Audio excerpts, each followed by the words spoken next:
জুলাই আগস্টের ছাত্র জনতার আন্দোলনের সহিংসতার দায়ে করা মামলাগুলোতে ব্যক্তিগত শত্রুতা ও রাজনৈতিক উদ্দেশ্যে নিরীহ ব্যক্তিদের জড়িত করার অভিযোগ উঠেছে। গাজীপুরে বৈষম্য বিরোধী ছাত্র আন্দোলনের ব্যানারে বিভিন্ন মামলায় প্রবাসী বিএনপি নেতাসহ অরাজনৈতিক সাধারণ মানুষকে আসামি করে মামলা হয়েছে। এ বিষয়ে তদন্ত সাপেক্ষে নিরীহ ব্যক্তিদের নাম বাদ দেওয়ার কথা জানায় পুলিশ।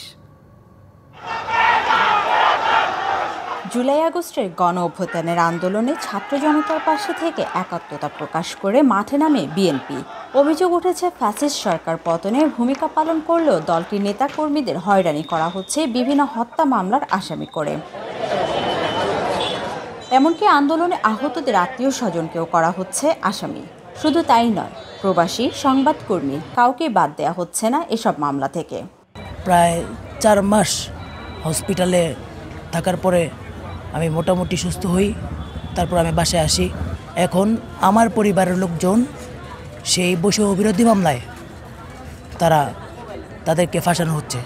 মামলা দেওয়াতে এখন আমার হাজবেন্ড বাসায়ও থাকতে পারতেছে না, এমনকি ওনার কোনো ট্রিটমেন্টও করতে পারতেছে না ভয় ভীতিতে, যদি আবার ধরায় দেয়। 25 বছরের ওয়ারেন্টিযুক্ত দীর্ঘস্থায়ী দরজা প্রোটেক্টর, আধুনিক ও মজবুত দরজা। তবে মামলা দেওয়ার পিছনে যুবলীগ কর্মী আলামিন ও পুলিশকে দায়ী করছে বৈষম্য বিরোধী আন্দোলনে স্বঘোষিত নেতা ও মামলার বাদী সালাউদ্দিন সাদিক। আলামিন হচ্ছে আগে যুবলীগ করতো, যুবলীগ কর্মী ছিল, তার যথেষ্ট প্রমাণ আমাদের কাছে আছে। এদিকে সুনির্দিষ্ট প্রমাণ ছাড়া এসব হয়রানিমূলক মামলা বন্ধে কাজ করছে মহানগর বিএনপি।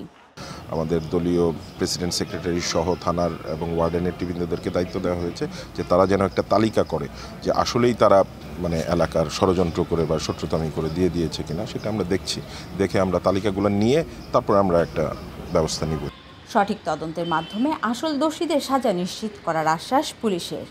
মামলা রুজু করার জন্য যে কোনো ব্যক্তি বা যে কোনো নাগরিক পুলিশ স্টেশন বা থানায় গিয়ে সে যে কোনো ব্যক্তির বিরুদ্ধে মামলা রুজু করতে পারে।